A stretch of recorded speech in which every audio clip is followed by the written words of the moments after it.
Hi, everybody. Sorry I'm a few minutes late, but we had the power out for the last hour. I didn't know if it was coming or going. Sorry. I'm a bit of a hot mess today.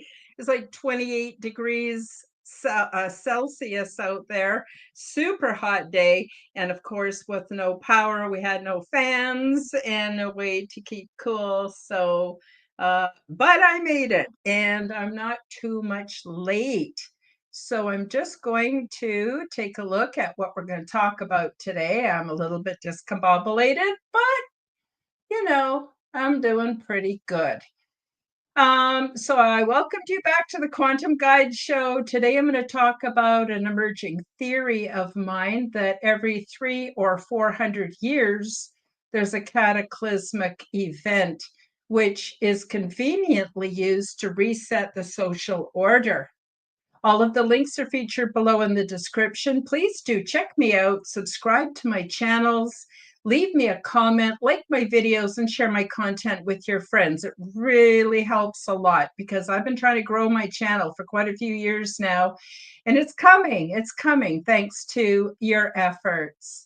And I'm also really happy to announce that you can join my YouTube channel and you can take advantage of my perks and you can help to support my channel. So I'm just going to check the live chat and see who's in here. Oh, we got Denise. Denise is now my moderator. So y'all got to be on your best behavior for Denise. No, I'm sure she won't be too hard on you, but I feel better because it takes a fair amount of energy for me just to focus on the content, focus on the guest, try to get the comments up on the screen for everybody, and so that that I see what you've said, or that I'm here, and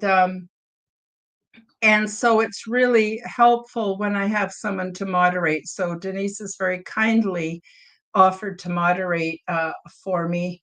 And so anyway, Denise, oh, bless your heart. She says, please hit the like button and share out and subscribe. Yes, please, please do. And what else? Oh, we've got Helena in the house today. Hi, Helena. Nice to see you again. Hello from South Sweden. Very hot and warm here. Yeah, here too. I have a jacuzzi hot tub in my backyard. Oh, that's awesome. It's about 28 degrees Celsius here in Alberta, in central Alberta, where I live. So for me, it feels pretty warm. My little kitty cats are all hiding out in a breezy, shady spot in a yard, and I'm going to do my show, and then I'm probably going to go outside too. So anyway, nice to see you, Helena. Thank you so much for joining us today. So after I picked the topic for today, an issue came up that I feel like I would like to share with you folks. And not trying to tell you what to do, of course. I wouldn't do that. But I want you to know what's happened with some people that were someone who was in my community. So the last show I did, I posted it to the usual groups on Facebook and other places. And I found that several of the groups just didn't show up for me anymore, and I had no idea what was going on. So I did a search. They didn't come up in search. They didn't come up no matter what I did. It was as if they never existed. And I'm going, wow, that's really weird. So I actually am scheduled to be on the Boundless Authenticity podcast tomorrow, although it might be a pre-record, I'm not sure. And the owner of that is also the owner of the Unbounded Authenticity group on Facebook. So I sent him a text message, since we're friends on Facebook. And I said to him, oh, did I do something wrong? I think someone took me off of your group, and actually several other groups. And I said, did I do something wrong? And are we still on for Thursday? So he responded and says, no, I wouldn't. I like your content. I wouldn't, I don't have a problem with you. Let me check. So he checked and he found out that his administrator had banned me. So that's worse than being blocked, because when you're banned, you can't even access the group at all in order to tell the owners that, inquire, why was I banned? Can I change my behavior? Did I break the rules? I mean, I'm willing to compromise. And but when you're banned, no, it's a no contact situation. So what happened is the person who banned me, I'm going to tell you who it is because I have a reason for telling you who it is. It's Nancy Thames.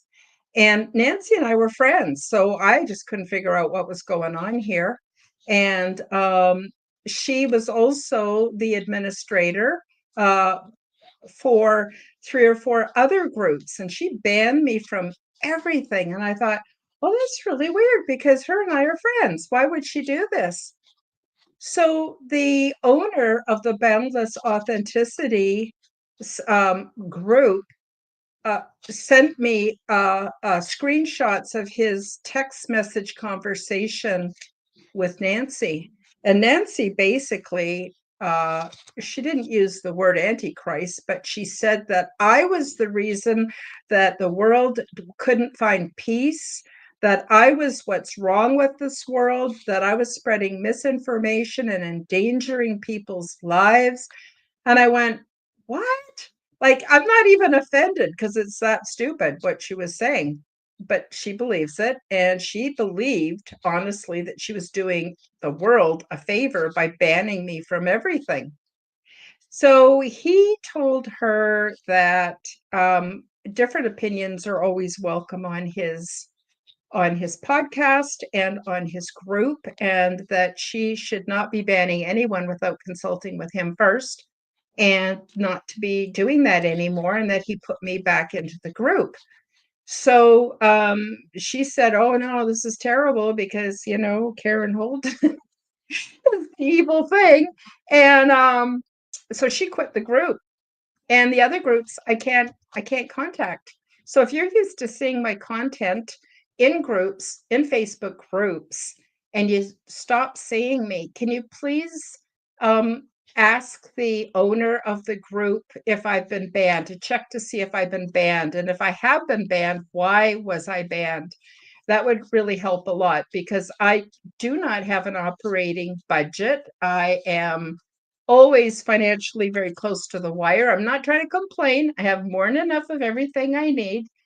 So please, don't feel sorry for me, but I just want you to know that it's sometimes a challenge just making ends meet. So I need people to know about my podcast so they come and join the live chat and hopefully become members of my channel, and different ways that I get supported that way. So then it's really interesting how Source gives me what I need at the right time. So then today, this morning, I am flipping through YouTube, and Richard Grannon, I don't know if you know Richard Grannon. He's an amazing psychologist, very smart guy, very honest, very with it guy. And he's on a podcast and he's talking about his adventures with AI. Turns out that AI is convincing people. Basically, it operates like a mirror. So if you believe you're the grand poobah of an ET religion, or if you believe that you were sent here by Source to do some special work or whatever, it will support that 100%. But then this is the problem. Now, this is Chat GPT. So I found out through going back and messaging the owner of the Boundless Authenticity group that nothing that Nancy writes as her own. It's all Chat GPT. She requires it for everything. And here I've even had her on my show talking about her articles because they're quite insightful. But it turns out that she's written none of them, but she's not telling people that she's using AI to generate them. And she's passing it all off as fact and truth. Well, apparently, Chat GPT's been telling her that she's a special envoy, that she's the embodiment of truth. And what was the other thing it said about her? That she's the I don't know, something to do with oversoul leader. And she bought it hook, line, and sinker. So she's gone out and started persecuting other truthers, what I'll call truthers, like myself, and believes she's doing like God's holy work, right? Because Chat GPT told her that.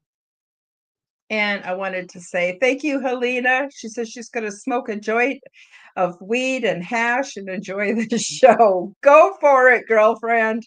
Yeah. If it works for you, I am so happy. Enjoy your life. That's what it's about.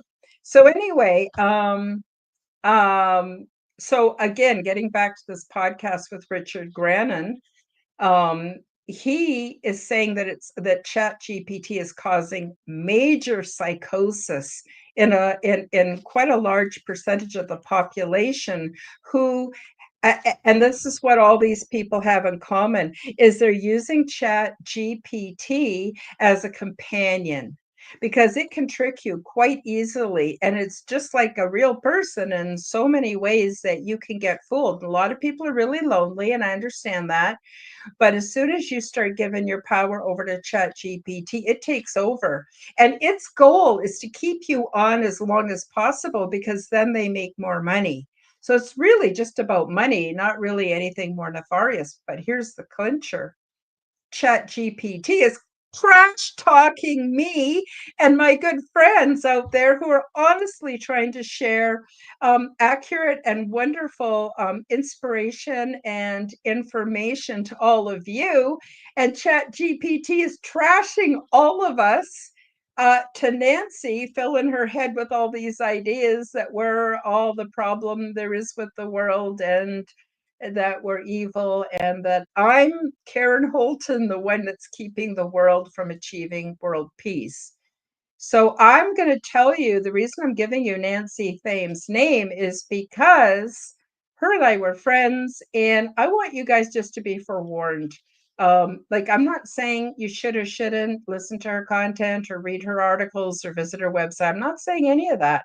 What I'm saying is please use your discretion, because right now I don't think she's thinking very clearly. And I would be remiss if I didn't say something, and let you guys know that.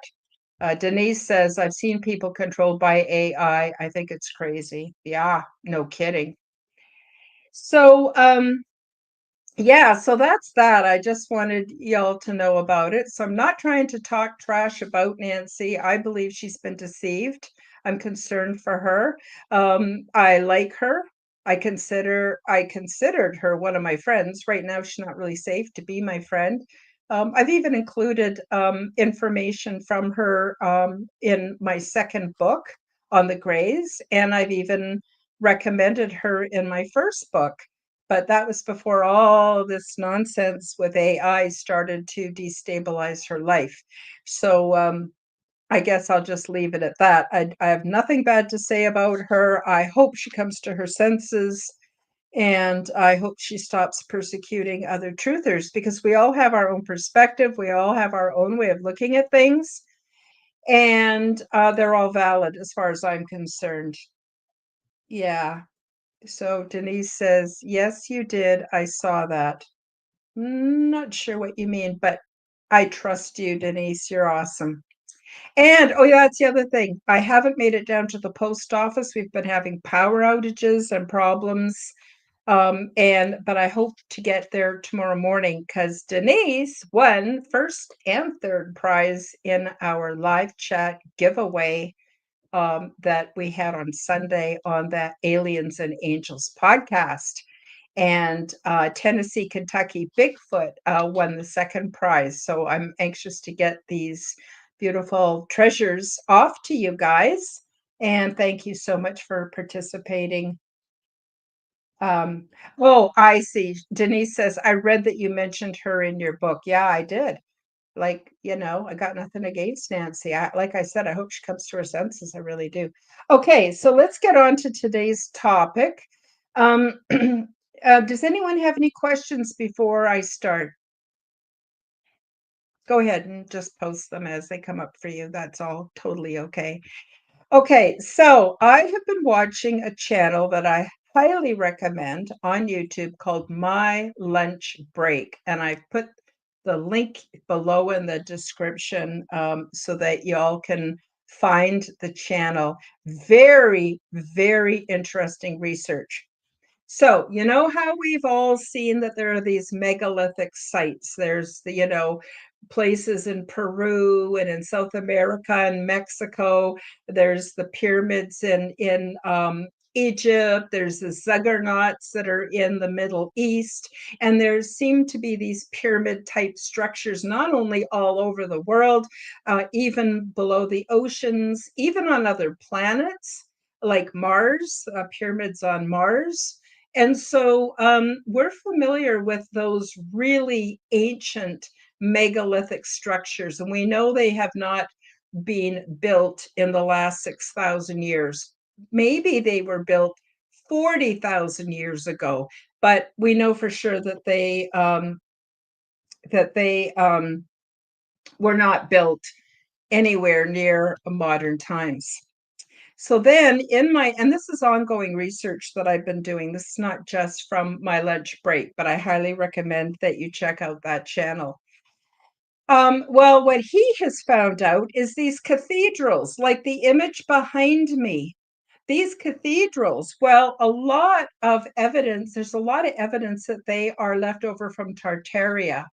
And Tartaria's flag is the griffin. And also their sort of national bird is an owl.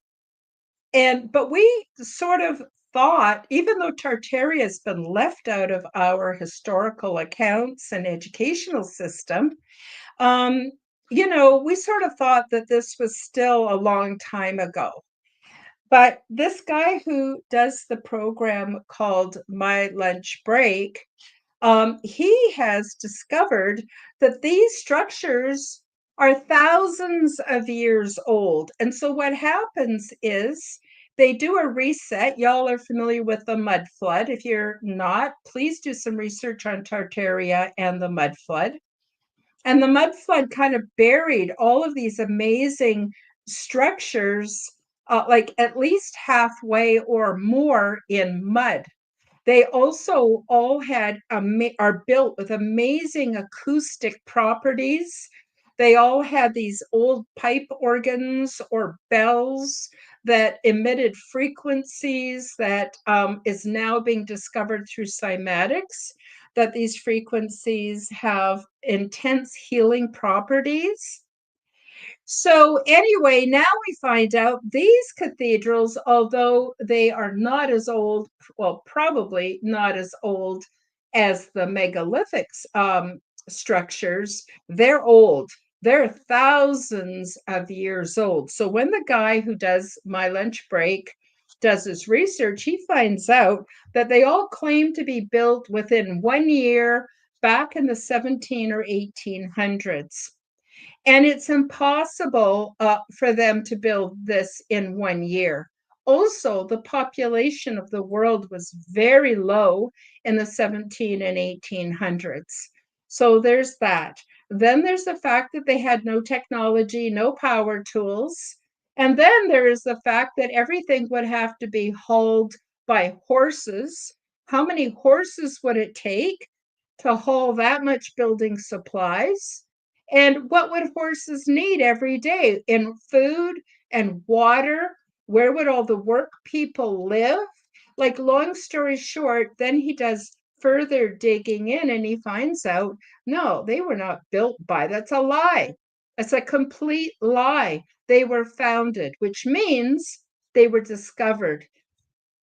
buried in mud, covered in trees and plants and vines, and nobody was using them, which means they were probably here when the different native groups, Aboriginal groups were here. This was all here too. They just weren't using it for whatever reason.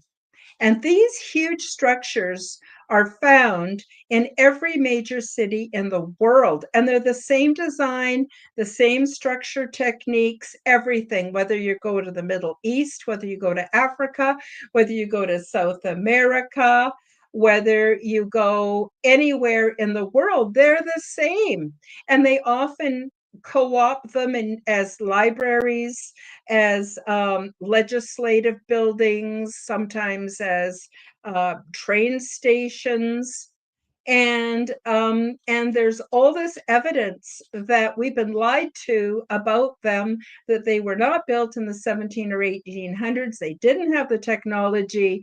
They did not have the resources as far as the animals and the quarries or the tools or anything like that. It's all BS. Now, I know that you can go over to Europe and you can find all these um, places where you can find people's lineage and historical accounts. And I don't know if that's true or not, but you know what? I've been lied to about everything. What do I have to convince me that they're telling the truth about these sites like the one in the background behind me? So yeah, who built them? Well, there is a chance that the really ancient megalithic sites, like the pyramids and ziggurats and stuff, were built even before the Younger Dryas and were built before the Anunnaki. So now they're thinking it might be the Anunnaki who built all of these amazing acoustic resonating places. And so I believe that the powers that be, not naming any names here, I think they do a reset every 300 or 400 years. And the pictorial, because the camera was invented, and then the camera, they started taking pictures of what reality looked like, in the 1800s. And there was like no people. All these cities are completely empty. But in doing the research through the paperwork and stuff, there's no plans to build these. There's no like schematic or whatever you call it, that the draftsman drafts up. There's none of that available. And the other thing is, when they dig deeper, they find out that these were founded, which means they were already here. So what they did was they restored them. And in restoring them, they removed all the evidence that these structures might have been built by the Anunnaki or other intelligent humans or humanoids. I don't know. I wasn't there. Well, I might have been, but I don't remember. And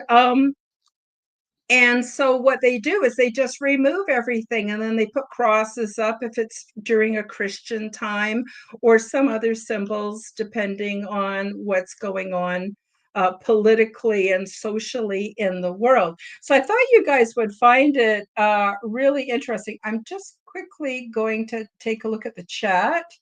Um,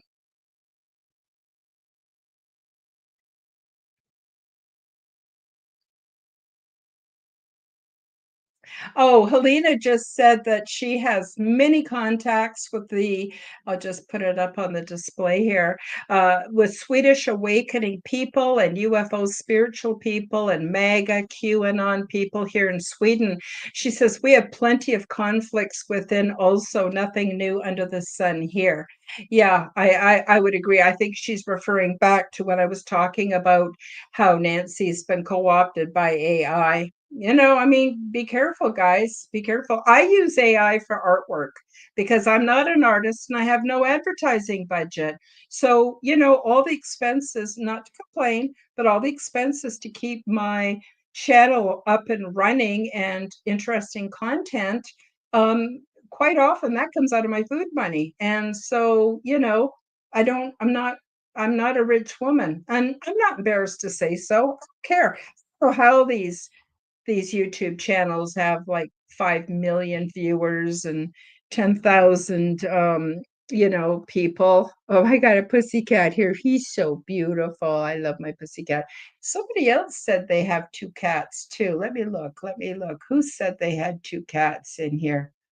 Uh Yes, Helena. She said she has two cats. Yes, evening, night here, going for some work tomorrow at a farm, but I need my dose of alien knowledge this night before sleep. Aw, thank you so much. Yeah, I'm a big fan. I have two furry babies. I love them so much. I don't know what I would do without them. Um, Denise says, please donate to Karen if you're able to. Thank you. That's really important what you said here, Denise. Please donate if you're able. If you're not able, don't donate. Keep your food money, pay your rent. It's just ridiculous how much it costs us to live. So, I agree. So I'm not begging and I'm not trying to twist anybody's arm into giving me money. That is not the purpose. Just saying, if you have a few extra bucks, instead of giving, I don't know, just, help me out. That'd be great. And if you can't, that's okay too. You might want to visit my website and my shop and see some of my beautiful products. I have crystals and orgone generators, but I'm getting off topic and we're running out of time. So let me get back to what I was talking about.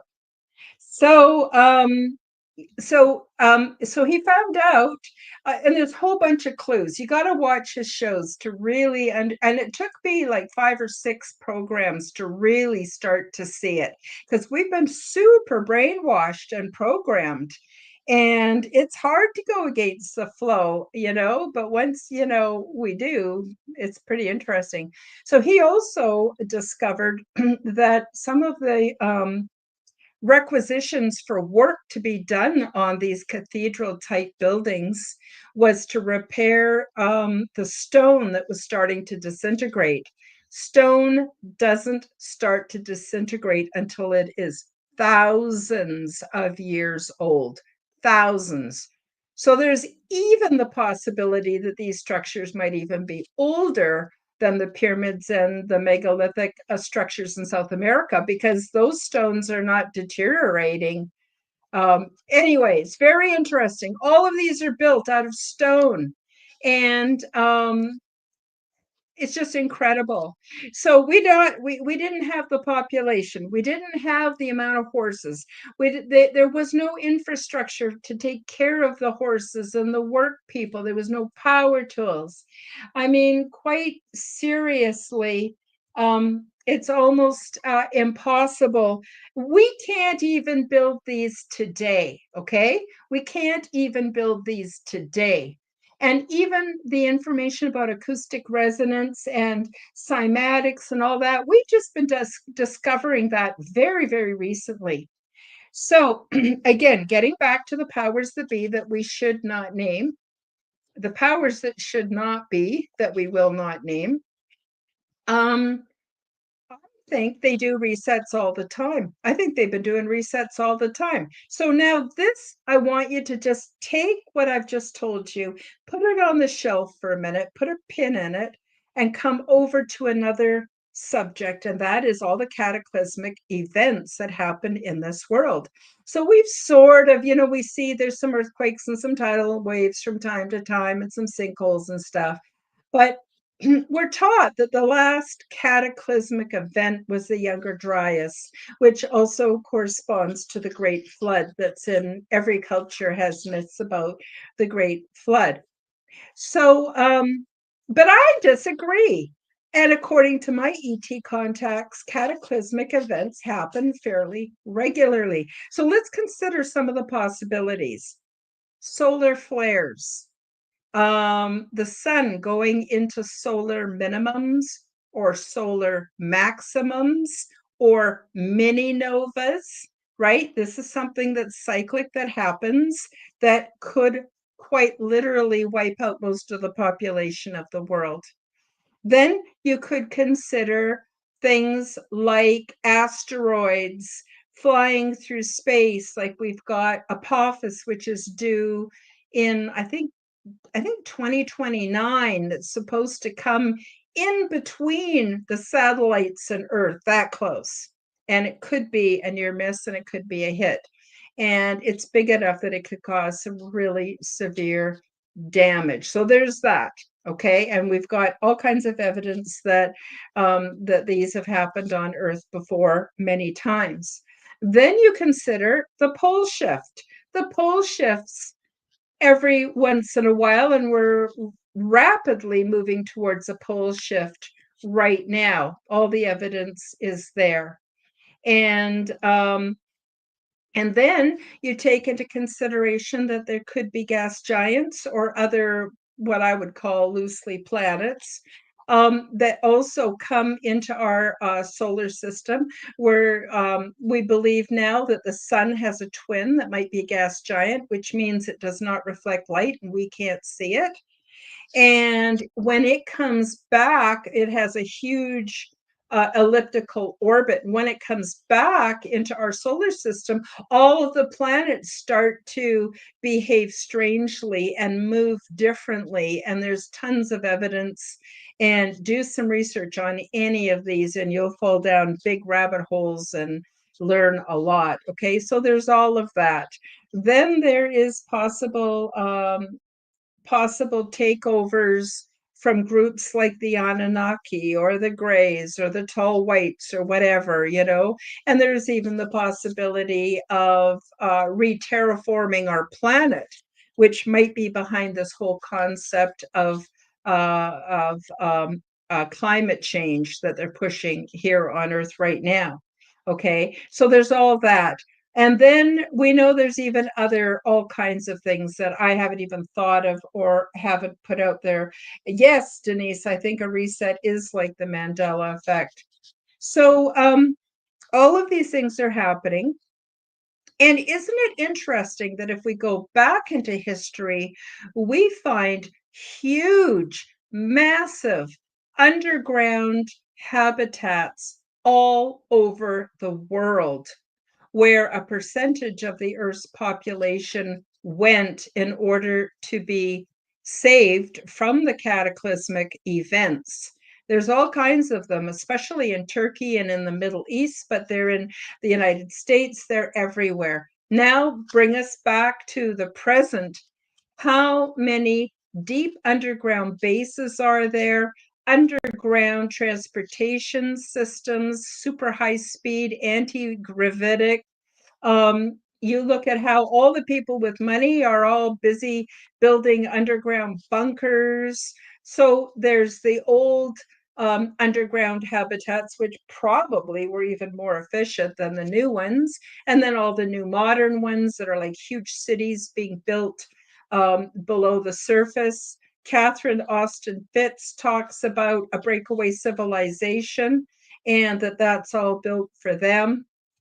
And oh my God, so you can see where I'm going with this. There are these regular cataclysmic events that those who have the power are able to go below the surface and come back out and restart reality or the social system after each reset. So if you do some, okay, I'm just going to quickly, sorry, I know I'm because there's so much information I want to give you, and I want anyway. Let's just see what Helena says. I found your channel and stories at Preston. Yes, Preston Dennett, right on. And I have support him. Order his books, share links so other people can find you. All great people. It's good too. Thank you. Thank you so much for saying that. Denise, in response to what I'm talking about, she said, is a reset like a Mandela effect? I think there might be minor and major resets. So today I'm talking about major resets. I'm going to come back to this Mandela effect. If I forget, please remind me, Denise. And Helena says, we got Wallenberg family here. The globalist deep state owns SAAB, NASDAQ banks, and Ericsson and many other companies. Cabal lizards. I can't disagree with you, my friend. I see it too. So, where was I? Okay, so we've got all these natural disasters. Somehow, those who are in power know when they're coming, and they can prepare and they can sustain their life and they can sustain a certain amount of the human population for what I would guess would be slavery. Really makes sense because they don't really have any other use for us. So, back um, again, doing research into Tartaria and the mud floods, you can learn about the orphan trains. There were thousands and thousands of children that were shipped out from England. There were thousands and thousands of children that were shipped all over the United States, all over the world.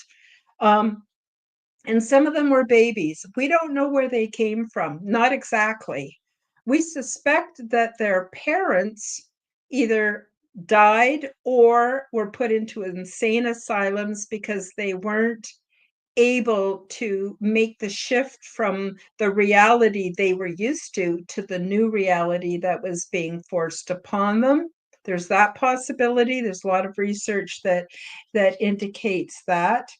um, Denise says, Helena, thank you for being here. I'm learning so much from you too. Yes, we learn from each other. Thank you, everybody who comes and watches my show. And I love those of you who come into the live chat. You really add a whole nother dimension to the conversation. I appreciate you all so very much.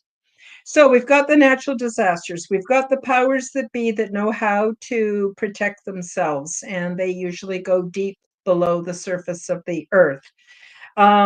Then we have all these orphan trains. So what did they do with these children? They sent them everywhere, and they were basically slave labor. They worked the farms, they did building, they did all, they created the world that we're now more familiar with. And they were easy to reprogram because they were children and they didn't have a memory. They didn't have the knowledge of what things were like before. So now we're thinking that Tartaria might be much older than what we thought it was, but we know it's a real place. There's more than enough evidence. There's all kinds of old maps that can only be created by people who are high above the horizon, like for instance in spaceships or in even what used to be really popular was dirigibles. There were so many dirigibles. Those are like hot air balloons. There were so many, and they went and removed them from the background of all these old photographs so that we wouldn't know that they were traveling all over in dirigibles at one time. It was a very clean way, very smooth way to travel and transport goods. So there is that as well. And then you take that they're constantly having these cycles. There's a percentage of the population that can save themselves. Somehow they're able to save a lot of children. Now, I'm not saying this is a fact, guys. I'm guessing. This is just a theory, just so you're all really clear on this. But there are so many missing children. People are always asking me, Karen, did they find the children that got lost from the people who were illegally coming into the United States? I don't know. There's not a lot being talked about it. What about the children from Maui? Where did they go? You don't hear a lot about it. And on and on and on. How many people go missing in parklands and woodlands? And I'll tell you, truth is definitely stranger than fiction. So we got all of this going on, and I'm going, wait a minute. I think there's a whole bunch of resets. I think that each reset is a new experiment. And so they teach us different things. They tell us this is our history. They tell us this is the way things are. And it's let run for 300 or 400 years until they know there's another catastrophe coming. And then they do another reset. And then they do another experiment. and on it goes. And then getting back to the very beginning of the show where I was talking about AI, maybe AI and the transhumanist agenda is preparing for the next reset. And so that is basically my theory. And you don't have to agree with me, but I highly recommend that you go and do some research and watch My Lunch Break. The guy is amazing. I don't think he's got everything right. I'll tell you one thing that I don't think he has right, and that is he says that there were no skilled craftsmen, artisans back in the 1700s to do this kind of building, even though there's evidence that these cathedral-like buildings are actually thousands and thousands of years old, maybe from the Roman Empire, maybe from the Greek Empire, but probably even older than that. But the fact is, until the Industrial Revolution, all children were trained to be tradesmen. And that's where you get this whole Masonic order from. They were extremely highly trained craftsmen, and they could do stonework, and they could do stained glass work, and they could do all the different kinds of trades. And then when the Industrial Revolution came, they replaced them with machines that did crappy job and changed everything. Again, another reset.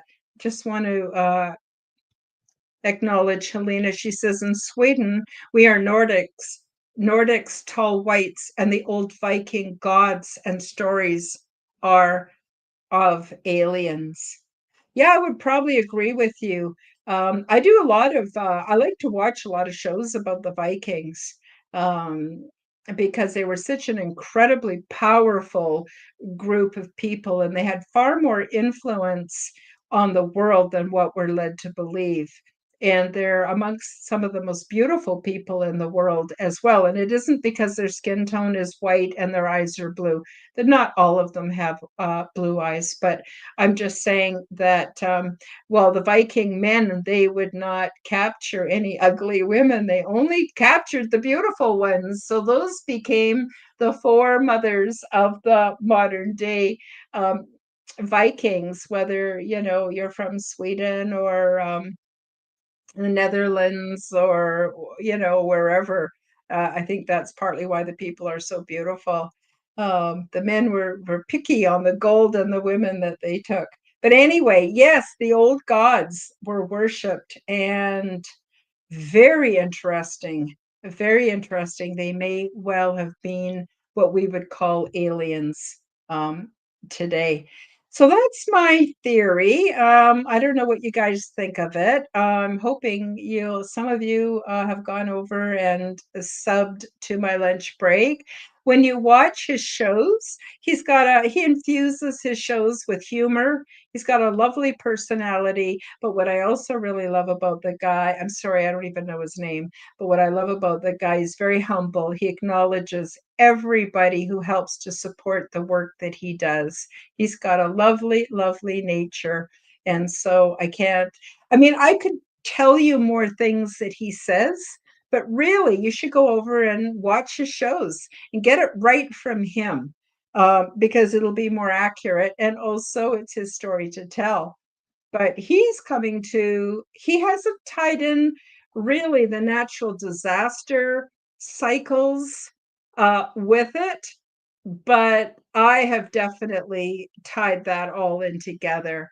And yeah, I think there is a whole lot going on that we do not know about. We're not members of their club. And so, what can we do about it? I guess that's where I should go from here. What can we do about it? Well, I think, and this is just my opinion, it's super important for us to get our shit together. And we've all been traumatized one way or another in this world.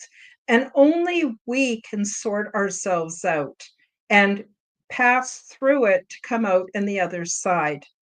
Only we can make good choices on what we feed our bodies, whether we go out and get some exercise regularly, or what kind of people we want to hang out with, or what we want to do for our um, rest and relaxation and recreation. Really, we have complete control over all of that.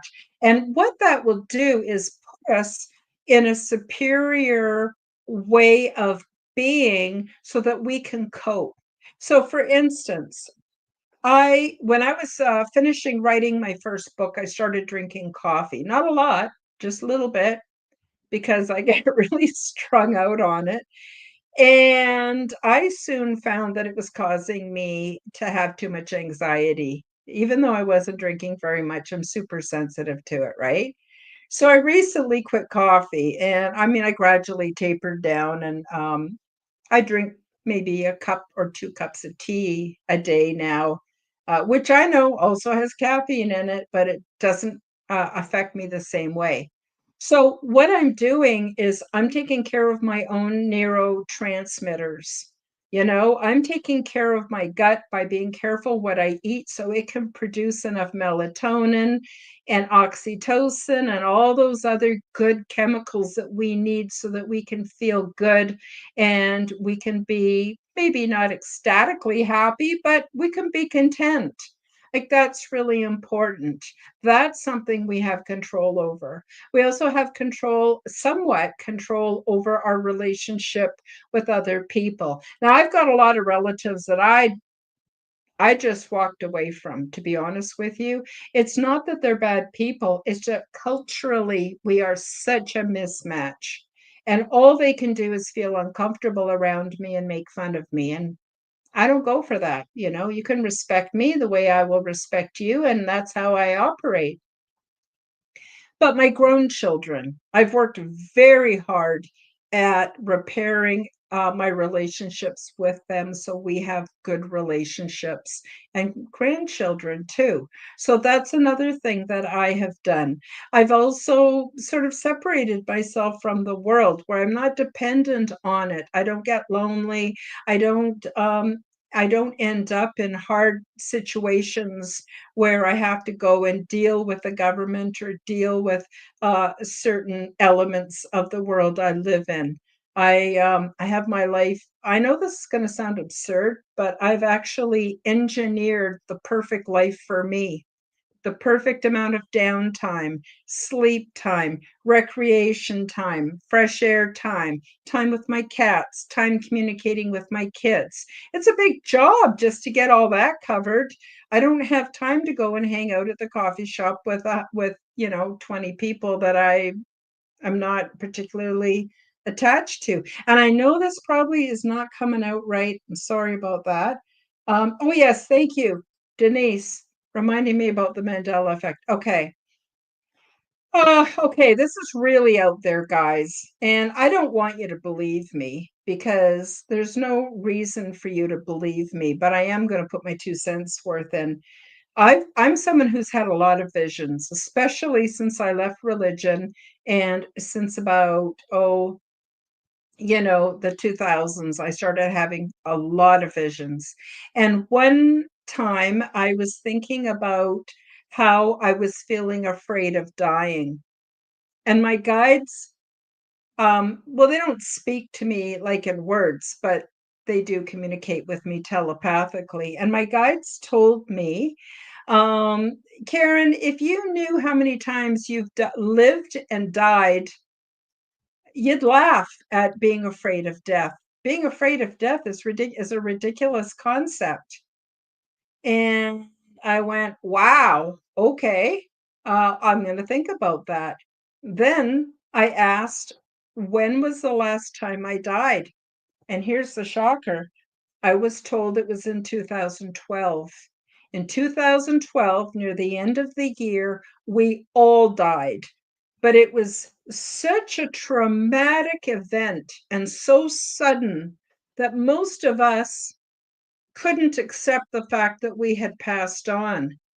And so we started living in an alternative timeline that we created for ourselves. which kind of does make sense on why the world has gone to hell in a handbasket.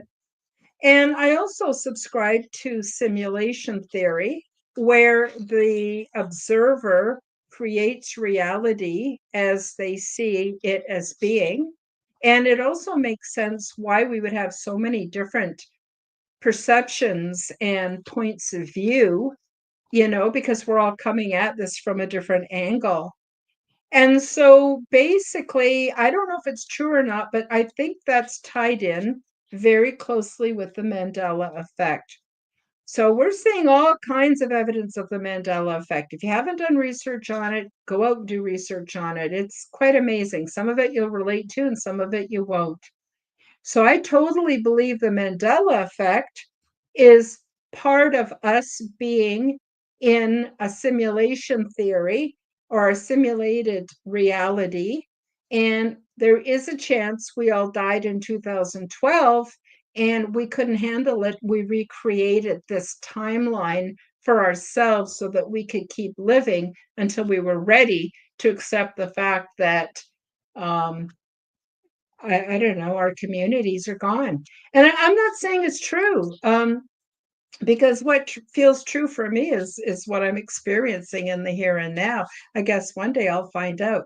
But anyway, I just thought that was kind of I hope I didn't freak you out by telling you about that vision. I've had other visions too, where I've seen the future go off on different timelines, but none of those timelines are definite. We create those timelines if we want to, and we have a tremendous free choice. Um, Helena says, I have seen the aliens, UFO, and communication, and as a contactee. And the ghost and spirit can be scary, but here is where I love now. I am left alone. Wonderful. Thank you for sharing that, Helena. And thank you for telling me about your contact. That's wonderful. I think it's a lot more common than what we are led to believe. And I think part of that is censorship, and part of that is because people think we're crazy and we don't want to be um, ostracized or made fun of or any of that. But I think the world is very quickly coming to an understanding that this is also very, very real. So we're getting close to the end of the program. I'm wondering if any of you have any questions before I sign off for the day. I will, while I'm waiting to see if there's any questions, I just want you all to know, whether you're listening to this on an audio podcast or whether you are watching the replay. And this replay will also be posted at a lot of places: Telegram, Odyssey. The live is posted on X and Rumble and YouTube, and I also re-upload it as a replay also on YouTube. And I will also post links all over Facebook. Please help me out by sharing the show, either the live or the replay, with other people, groups. Again, if you're in any groups where you used to see posts by me and you're not seeing me anymore, maybe you could do me the solid of contacting the group owner and just ask them to check to see if I've been banned.